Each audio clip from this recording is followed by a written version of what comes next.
Well, We have to Shall have we nuts start? here yeah. and vodka here. I think the nuts are over there. Over there. No, and the and vodka's vodka on the is other over side, there. yeah. Vodka is over They're there. here. So we can just pretend, I guess. Yeah.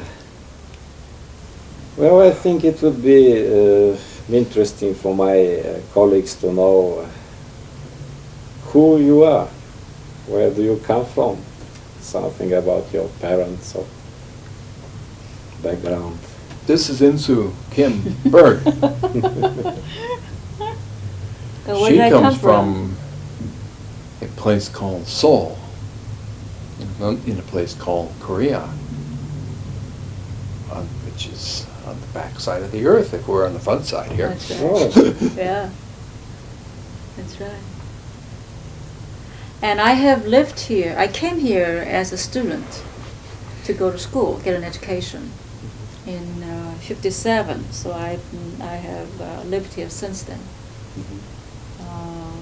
And I have only lived in Milwaukee.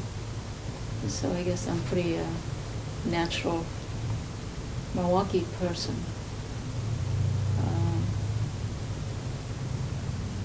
And you? Yeah.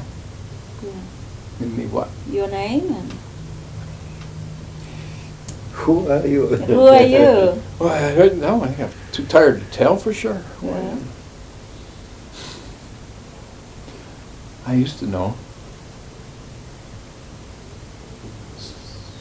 Steve something. Steve. Steve. Steve. Yeah. The SHAZER. The SHAZER, that's it. That's it. Yeah, okay. That's it.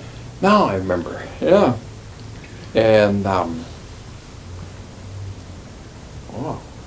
I guess I was born here and grew up here. Been outside of living for a time in Manhattan and a time on the West Coast, Victoria, Canada, and then south of San Francisco. I've lived here almost all my life. Yeah, this is where I've had my official address.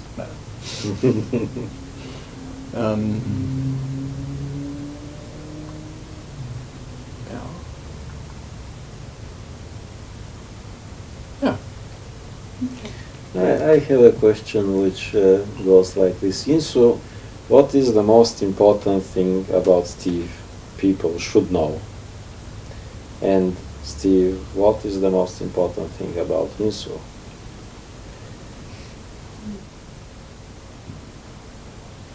Oh boy, that's a tough one. Yeah, well, INSOO's a very good person and a master therapist. And if you, just speaking professionally, if you want to watch a master therapist, you should watch her work. And then try and figure out how in the hell she and her clients do it.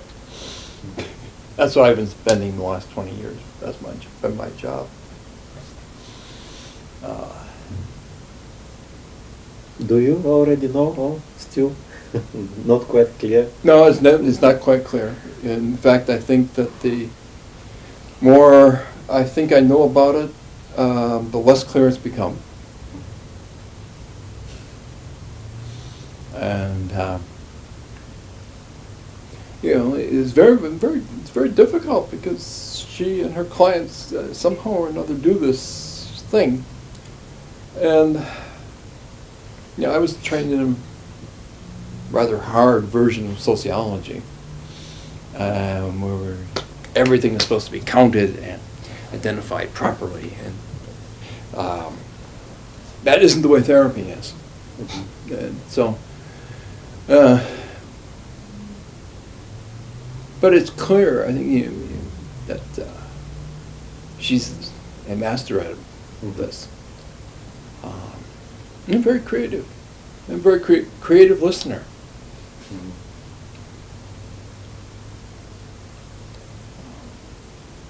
And generally all-around good person, you know. She's You have to say hardworking. and hardworking. Well, he said the most important. Oh, important not thing. the worst thing Okay, about you. the worst.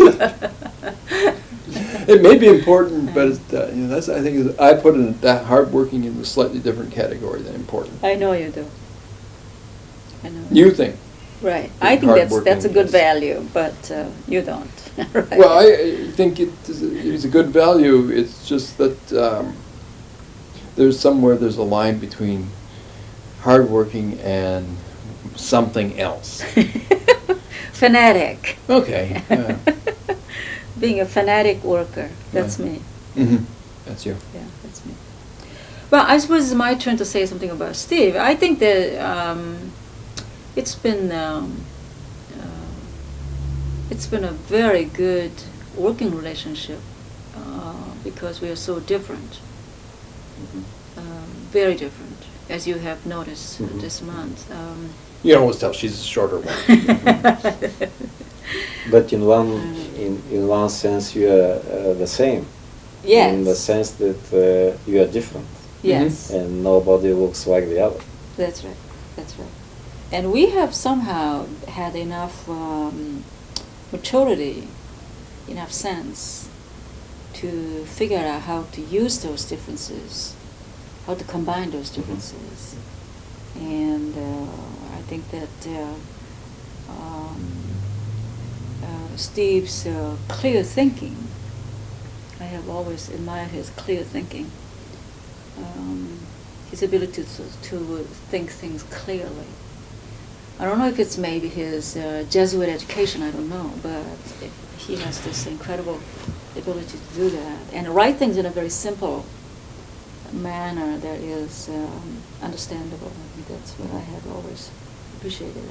But I think that, again, it's been a good relationship, working relationship, because, and also personally, it's been good because we're so different. And we bring the differences, figure out how to make it fit together. So it was very natural for us to see couples who come in and disagreeing about, I mean, how they fight and. The classic example: couples fight over whether the toilet paper should be over the top or under the bottom. People do argue about this. Only in America. Or Only the in toothpaste. America. Or the toothpaste. The toothpaste, right. And to me, as a result of our being together over all these years, that's just the way life is. That's not a problem. That's just the way life That's is. the way things are. Because So- Korean culture is so terribly different from my more or less Germanic culture. Yeah. Nothing's the same, so you can't expect it to be the same. So difference is normal. So I wondered, how is the toilet paper in your home? I decide. It depends who does it.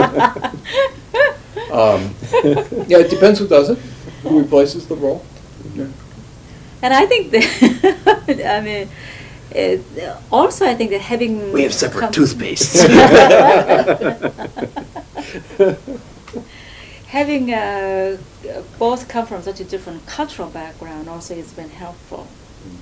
I think it has been helpful. People see it as a problematic, and it's been helpful for us because we have, again, been able to see the strengths in both cultures. And we try to use those, and we try to take advantage of those rather than see it as a problem. To be Yes, gotten for out. me it is a real example how one and the same thing can be a problem and can be a richness. Can be and, enriching, liberty. absolutely. Mhm. Absolutely. Yeah. You are talking a lot about your work, but what besides your work, what else do you like doing? I wish we had more time. Obviously, we don't have more time to do that. We love to walk in the woods together, and sometimes when we are here,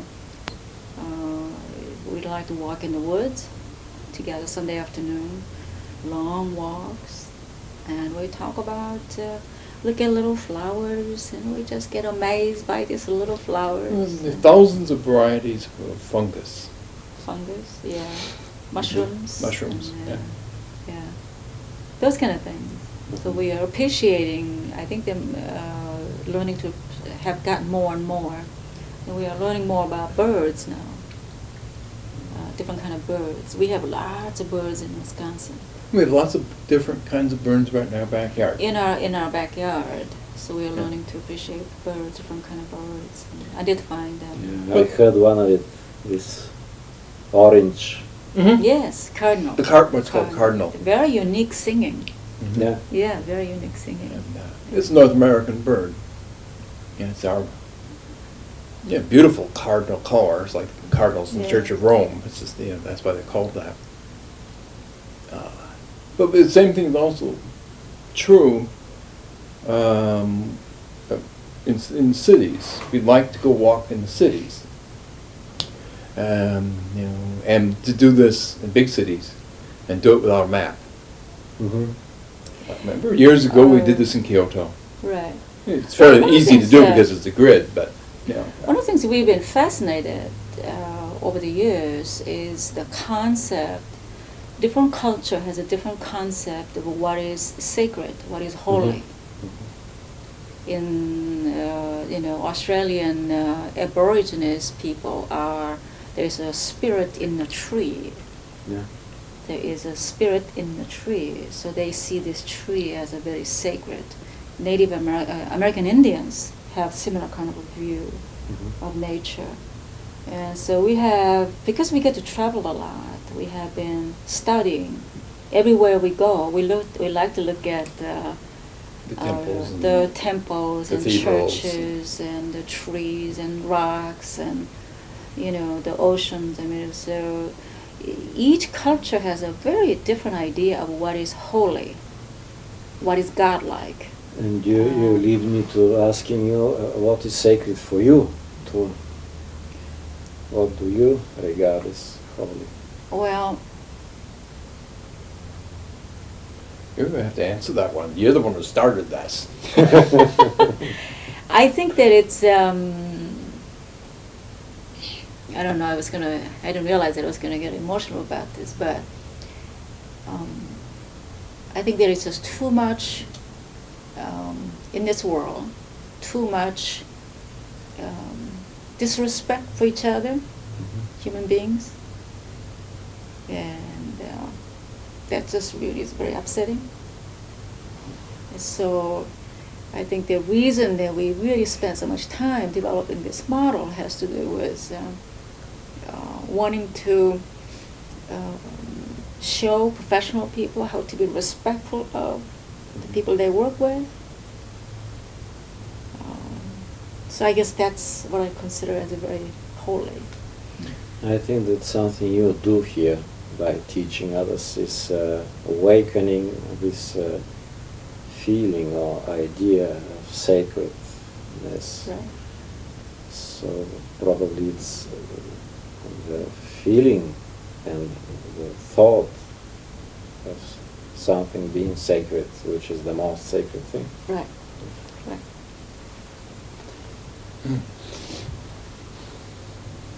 What about you? What would you about say me. about yeah? What would you That's say? not a word I use. That's not the word. Well, okay. I guess different people Yeah. use different words for that. But I think that we'll probably say what would look like the same thing. Yeah. But, I think that throughout history, as far as I can tell, reading it, and certainly throughout all personal observation, the greatest majority of times, people make the equation difference equals bad. I think we have a great example in Yugoslavia. And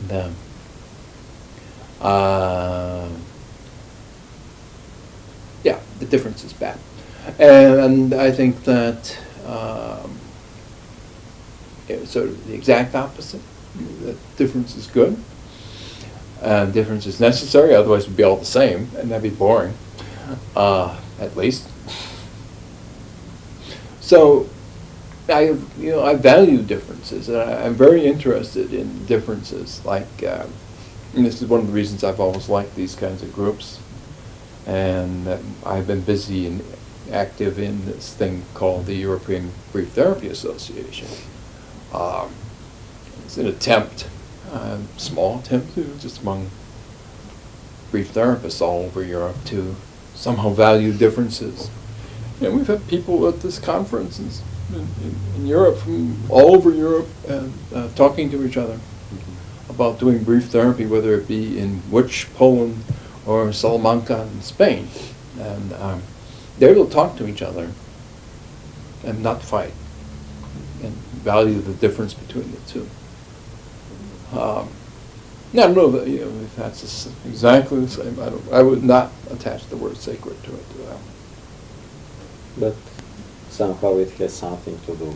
Yeah. Yeah, something to do with, Yeah. I think, the spiritual side of I it. Some have people call it spiritual. Yeah. Probably a silly question, but somehow I Good. just I want a to silly question. to ask you. What are you most proud of, each one of you? Oh, God. That's not something I think about, so it's very difficult to say. That's not something I think about. Because I'm always looking at, oh, God, there's more work to do. You see, it's really a silly question. Yeah, it is a silly question, you're right. Well, so think about it. Keep talking is what I think about it. It's something I don't think about either. So keep talking and maybe. Proud. I would say that's a bad question, and then we move on. Well, I guess that. And this, I'm not sure exactly how to say this either.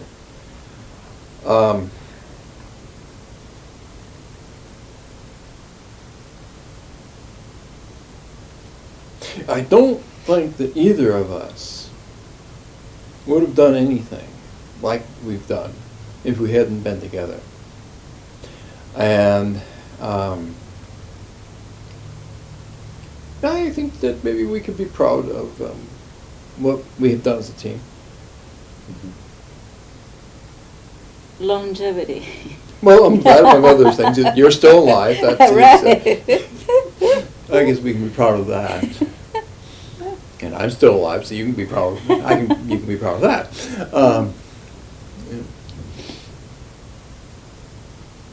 I guess that's about as close as I can come to answering that question.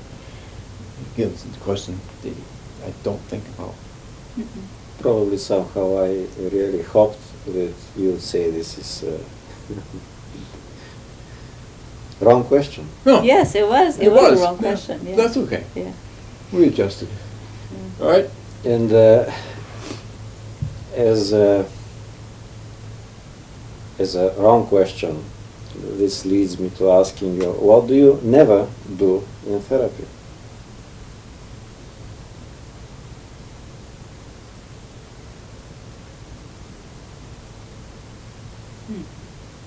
Never say never. Never. Yeah, I think that has to be the answer. Yeah, I can tell you lots of principles of what to do, but I also, there are times when I make the same mistake that I teach other people not to make mistakes. So I can never say I never do anything, because I do make the same mistakes that other people make. Yeah. You try to avoid it, and it's Well, still sometimes Sure, occurs. sure. Well, for instance, I can say, it's a very broad general rule. One shouldn't yell and scream at your client. Okay? Yeah. And I Or might call be, them names. Yeah, and I might be willing to say you should never do that. And then tomorrow, a case is going to come in where That's what you right. have to do is say, yell and "You scream at goddamn it." fucking Nazi, get out of that chair!" And that's a quote from one of Ericsson's cases. Yeah. So I think that you have to be, in some ways, very flexible to that. That they should never say never about anything. There are some very general rules. Well, we have actually, we had a case. I actually yelled and, Yeah. yelled I did at the one too. client, yeah. Remember, I don't know if you remember this It was family a group. Catholic priest, former Catholic Oh, priest. yeah, that one. That one, yeah, I remember Yeah. those. And there was a family some years ago that I yelled at. Downstairs. I don't know if you Yeah, remember that. yeah, yeah. And Well, you know, for that particular family and that the sex priest, I guess, you know, that was the thing that turned it around. So you know, It worked. so the general rule is never yell at your clients, but you know, there's 2 exceptions I know of. But Three. probably in Yell these in the situations, parking lot. Oh, yeah, yeah. Yes, we have 3 of those. Three cases, yeah. probably in these cases, yelling and screaming doesn't actually mean screaming and yelling, but something else. That's To right. them. That's right. Yeah. Yeah, to them, I'm sure it felt like we were yelling and screaming. So it's better to say that you try avoiding something That's right. That's rather right. than never doing. That's right. Right. What do you like doing most instead of these things you avoid? I think every therapist has something he's fond of, likes doing. Do you have anything of this kind? If at all possible, I like to have the client to laugh, Mhm. but I don't know if it's always possible. Yeah, Mhm. that's true. I think But- that I remember Joe Berger, when first time he watched, Yeah. you know, when he started watching, so 1970 or whatever, and that was the first thing he said, was that, you know, 'cause he'd never watched therapy before, and he wondered if everybody tried for a laugh in the first session. No, I want to get a laugh if I can. Yeah. Or at least a good smile. Mhm. Yeah, like the guy yesterday. Which guy is that? Oh, he was talking about, part of the thing was that he would like to, part of the next step up the scale was that there would be more laughter. Yeah. And the homework assignment we got him laughing Yeah. here in the room. You know, He was not that's- laughing, but there was at least the idea. It was close to Right, laughing, right. yeah. That's the idea, yeah. Okay, as things go on, I am very curious. How do you see your work today different from what you did 10 years ago? Oh, very different. Very different. You want to say how? You want us to tell you how? No, Or no, just not say. the details, but probably some more important things which are strikingly different, probably. Or I was just talking to being interviewed on the telephone. That's why I was late. And this woman asked the same thing. What was different? Mhm. Um, So how'd you answer? Well, I think that what is different than 10 years ago, for example, is the use of miracle question and scaling question that we didn't use as much 10 years ago. Oh, yeah, so, well, yeah, 10 years ago. Yeah. We were using them, because we've been using the miracle question for at least 12 years. Yeah. But And, not as a disciplined way. No, right, and not always. We sort And- of accidentally started using it, but I think that we are more disciplined in using it and more disciplined. Yeah, and the same with the scaling. Scaling questions go way back. Yeah. But the consistent use of them and using lots of different kinds of scales, that's certainly different from 10 years ago. I think also, in a more general sense, we listen to the clients better than we did 10 years ago. Mhm. And there's less of the old Ericksonian style interventions than there was 10 years ago.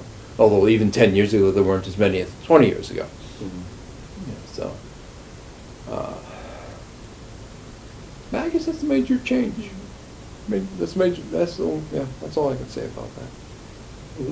I asked you about this probably because somehow it emerged in me, I think in some of other trainees here during this month, the idea that things need to be repeated or to follow the evolution, Mhm. to take the steps which you went through. What do you think about this? Is it necessary or is it? No, I I think. don't think it's necessary. No. And I don't even think it's useful. I don't think it's useful either. if it's necessary, then I think we've been wasting our time. Right. Yeah. And, But somehow it's, I think, natural for many of us to think this way. well, yeah, that's because I think traditionally, there's always been this idea of you go from a quote problem and then you fix the problem and the solution comes out the other end, and so it's a process Yeah. kind of thing. And so, the old-fashioned therapy or whatever that might be, or even our old-fashioned therapy, we fixed it and came out here. That's not the way I think. I think that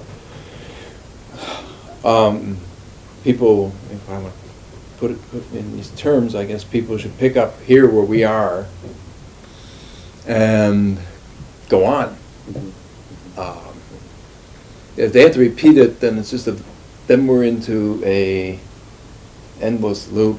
A waste of time. Yeah, it's an endless loop, and No progress then. no progress. And it's just round and round. No moving forward then. Because then Besides being we'll be staying boring. we'll be staying in the same spot then. Yeah. We wouldn't want it to be that boring either. Yeah. Yes. As a solution-focused therapy requires, I think, a special way of thinking, of looking at things. I would like to ask you, what are the major differences, according to you, between this way of thinking and common sense? I think it's quite clear what are the differences between analytic therapy, for example, and solution-focused. What is the difference from common sense thinking? I would say not much. I think it is just it makes common sense to me to work this way. And I think that when you are willing to work with the patients, they are willing to work with you. When you reach out to them, they respond in kind. When you are nice to them, they are nice to you back. And when you respect them, they respect you back. I mean, this is a common sense. I think that If I understand you right, probably the difference is that solution-focused thinking is more common sense than common sense. That's right. Okay, that's a good way to put it, because it's people with common sense get stuck. Okay, that's what we see. That's how we see the client. It's the common people with common problems, and somehow they get stuck. So they come to us. So we try to teach them to be more common, have more common sense, be more ordinary. Than they do. Yeah, than they in do. the Right. previous life. Yeah. How do you see it? No, I'm not going to disagree. Don't know. I don't know what common sense is. You know? Common wisdom, if you will. What's a socially sort of a Then wisdom? I have to disagree. Why?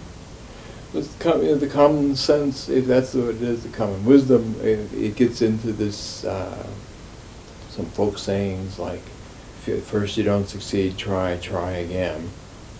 To a point. No, it doesn't say anything about that. It says try again. And people get into that loop and over and over and over, and they keep trying again something that hasn't worked. And,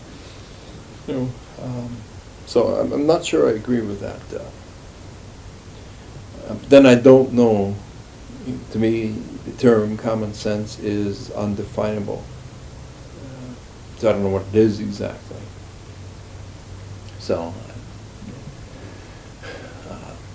if common sense means you try something, it doesn't work, so you do something else, then okay, yeah, I can buy that. Yeah. That's common sense. But I'm not sure that is. That's a hard one because I don't know that term.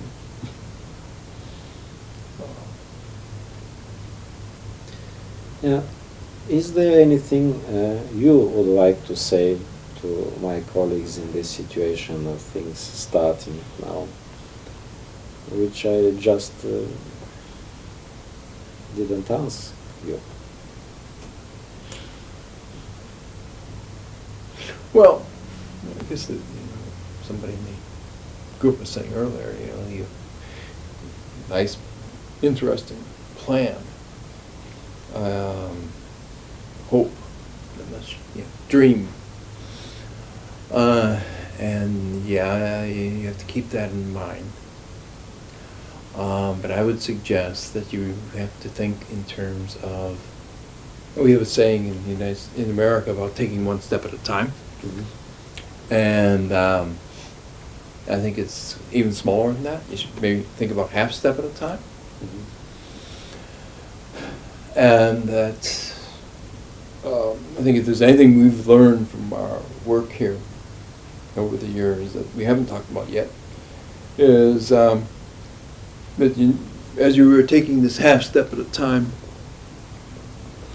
that you always need to be constantly aware of things that accidentally happen to you. Mm-hmm.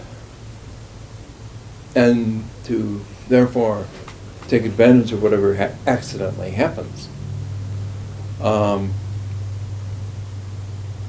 The miracle question is an example.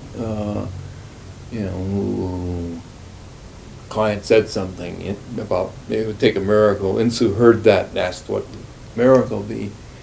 And there's sort of an accident in its way. And if we hadn't been looking for accidents like this, we would never have learned to use the miracle question. It would have faded away. And so you have to always be aware of accidents as you're walking along half step at a time that you can take advantage of. And so, and the accident may turn you away from what you think is your final goal, Mm-hmm.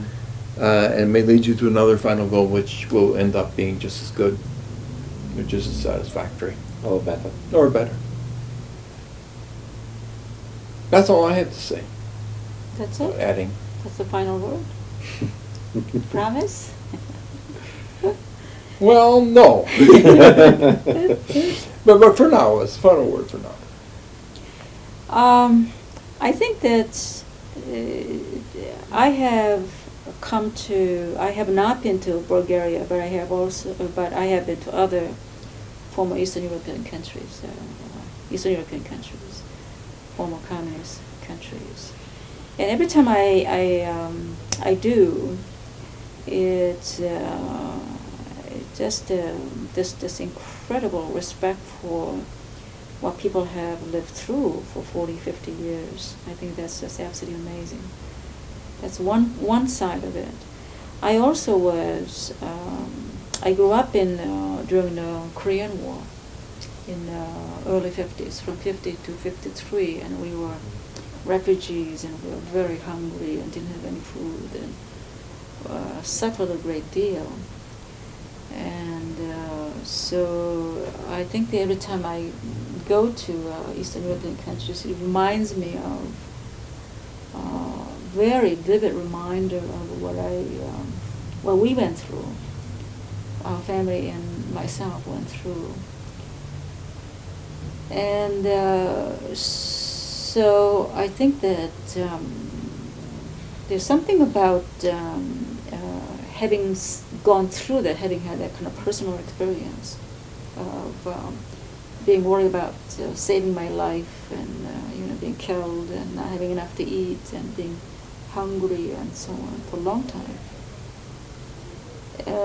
I become sort of amazed by the human spirit, to the strength of a human spirit. I think that Korea is a good example of how sort of everything was from the ashes. I mean, just everything was built up from ashes. So I'm very hopeful And people managed to People make manage to some miracle. somehow get through and somehow out of there build something out of there. So I'm sure the Bulgarians will do the same. The fact that you are here is a miracle to me. You know, I mean, it's just absolutely, and the fact that Jacek was here is a miracle to me. So miracles do happen. Yeah. And I would like to thank you both for everything you did for me and for us. Well, the other group, the other people in the group too. You are very helpful for miracles to happen. Yeah.